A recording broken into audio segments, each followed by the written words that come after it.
नमस्कार, आपका स्वागत है योर मनी में। मैं हूं कविता थपलियाल। योर मनी में आज हम देंगे म्यूचुअल फंड से जुड़े सवालों के जवाब और इसमें मेरा साथ देंगे ट्रांसेंड कंसल्टेंसी प्राइवेट लिमिटेड के फाइनेंशियल प्लानर और डायरेक्टर कार्तिक चवेरी। कार्तिक, आपका स्वागत है। Thank you. शुरुआत करते हैं सवाल जवाब के सिलसिले के साथ और सबसे पहले दर्शक हमारे साथ हैं निभाकर कुमार सिंह। नमस्कार, अपना सवाल पूछिए।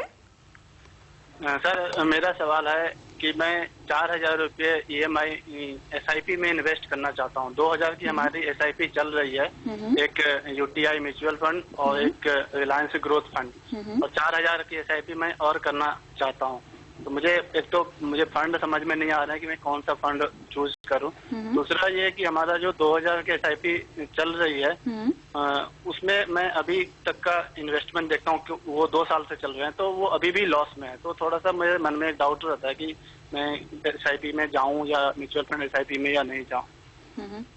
ठीक है, तो सबसे पहले कार्तिक, इन्होंने जो 2,000 रुपए की SIP शुरू कर रखी है UTI और रिलायंस ग्रोथ फंड में, उसके लिए आप क्या सलाह देंगे इन्हें? ये कह रहे हैं कि ये सेटिस्फाइड नहीं है फंड परफॉर्मेंस की वजह से, जो कि मेरे ख्याल से आमतौर पर सभी होंगे। जिस तरह की मार्केट सिचुएशन है बाजार में, तो फंड्स परफॉर्म नहीं कर रहे हैं। तो क्या ये बने रहे फिलहाल इन दोनों फंड्स में? देखिए, आज के बाजार में ऐसी सिचुएशन है, ऐसी स्थिति है कि जिन्होंने लगभग मार्च 2009 में जो इन्वेस्टमेंट किया था और जिन्होंने लमसम इन्वेस्टमेंट किया था, सिर्फ केवल वो लोग खुश है, सिर्फ वो मार्च वाले। बाकी जिन्होंने 2007 से लेकर अभी तक इन्वेस्ट किया था, औसतन लोग ज्यादा खुश नहीं है पोर्टफोलियो के अपने परफॉर्मेंस की वजह से, क्योंकि ये हुआ है कि मार्केट में उतार चढ़ाव इस प्रकार से आया है, वोलेटिलिटी इस प्रकार से हुई है।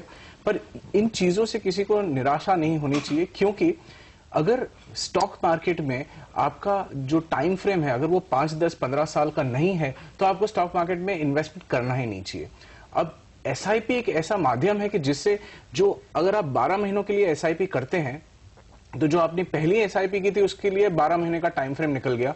जो लास्ट वाली की थी उसमें केवल 1 दिन गया है। तो अगर आप 5 साल भी अगर SIP करते हैं, तो एवरेज होल्डिंग पीरियड जो आपका है वो 2.5 साल हुआ। तो अगर आपको पूरा जो पैसा है, उसी पैसे को 5 या 10 साल या 15 साल तक अगर होल्ड करना है, 2 या 3 बिजनेस साइकिल का फायदा उठाना है, रैली का फायदा उठाना है, तो आपका इन्वेस्टमेंट टाइम फ्रेम काफी हद तक लंबा होना चाहिए। आपके दोनों फंड्स ठीक है, उसमें मुझे कोई परेशानी नहीं है। विकल्प तो बहुत सारे हैं आपके पास, क्योंकि आप इन्वेस्टमेंट इक्विटीज में कर रहे हैं। तो मैं आपको बताऊं कि अगर आप इक्विटी वाला अप्रोच लेते हैं और यही 4,000 रुपये अगर आप इन्वेस्ट करते हैं, तो करीब करीब आमतौर से 25 साल में आपके पास 1.25 करोड़ रुपए जितनी राशि बन सकती है। और ये बनने की जो उम्मीद है वो 98-99% है कि ये बन ही जाएगा। पर शर्त यह है कि आप एक निरंतर रूप से इसमें इन्वेस्टमेंट करते रहिए, और कहीं पे बीच में 2 साल में परफॉर्मेंस नहीं आए कि 2 साल में कहीं पे भी परफॉर्मेंस नहीं है, तो क्या करेंगे? आपने ना गोल्ड में, ना रियल एस्टेट में, ना स्टॉक मार्केट में सिचुएशन ऐसी है कि कहीं पे कोई टाइप का इजाफा नहीं हुआ इतना सारा।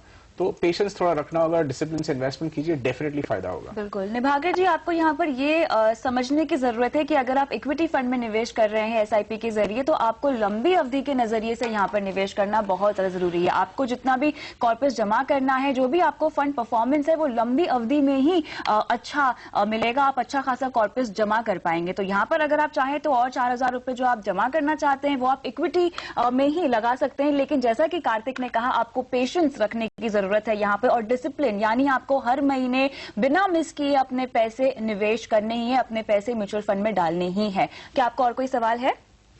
हाँ, मेरा जो 4,000 मैं